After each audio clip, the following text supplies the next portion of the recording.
Well, in the early 80s, what Charvel did that was different than the other companies was we took a Stratocaster, we were putting humbucking pickups on them. We made the extra thin neck. We added a 22nd fret on the end right here. And then we painted them all kinds of goofy colors. We painted paint, we painted bullseyes, we painted stripes and checkerboards and all kinds of stuff like that people liked. We also made a flatter fingerboard, which later developed into the compound radius, and made the necks a little bit wider, kind of like a Les Paul.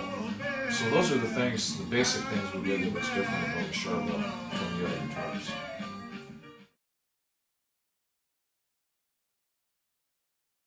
Well, for me, the most important thing that I do is the neck. I make sure I've got the shape of the shape of the back of the neck correct. The shape of the fingerboard has to be the compound radius. I spend extra time doing fret work and the setup. Playability of the guitar to me is more important than anything else.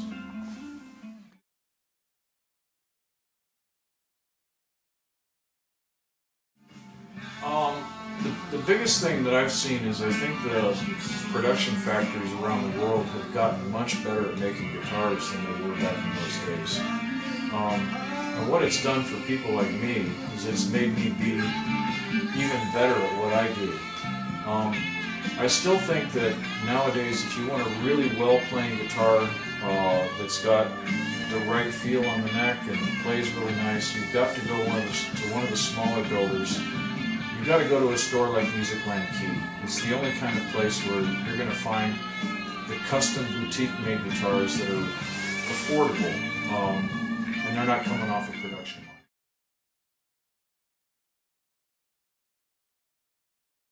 Yeah, I think for a guitar like this, made by a small master builder, such as myself, you should be able to find it in a store like Musicland Key for $2,000 to $2,500 US. Yeah, I think that's more than a fair price for the amount of work that goes into it.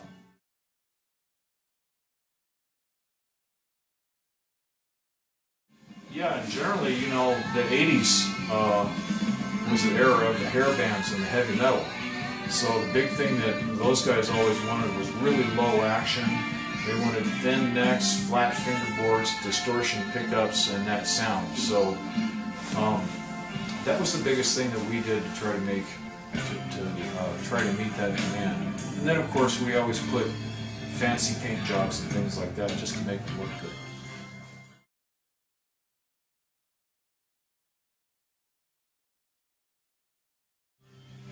I think it's a good thing. You know, basically, I think that the 80s guitar, the 80s electric guitar, is underappreciated nowadays. When you go to a guitar store, you're always thinking about the Gibsons and the Fender Strats and all that kind of stuff from the 60s and 70s and 50s. But there was a whole revolution that happened in the 1980s with electric guitars. We've talked about a few of those things, the thin necks, distortion pickups, humbuckers on Strats, that kind of thing. I think that the day will come where people will look back at guitars made in the 80s with the same kind of respect and awe that they have for the old Gibson Les Pauls in the 50s and things like that. So I think it's a good thing that Japanese stores like Musicland Key have taken an interest in the 80s guitars and tried to bring them back. I think it's a good thing.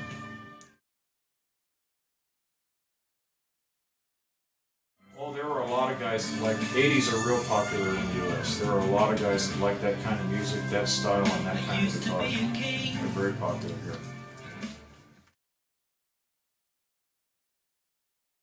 Oh, I was actually very impressed with Musicland Key. It reminds me of the kind of stores you used to see on 48th Street in New York, and maybe going down on Sunset Boulevard in Los Angeles, the small stores that cater to professional musicians and people that really love the instruments and know how to play. They had a really helpful staff. I think you need to go to a store like Musicland Key where the salesmen know what they're doing to help you find exactly the guitar you want.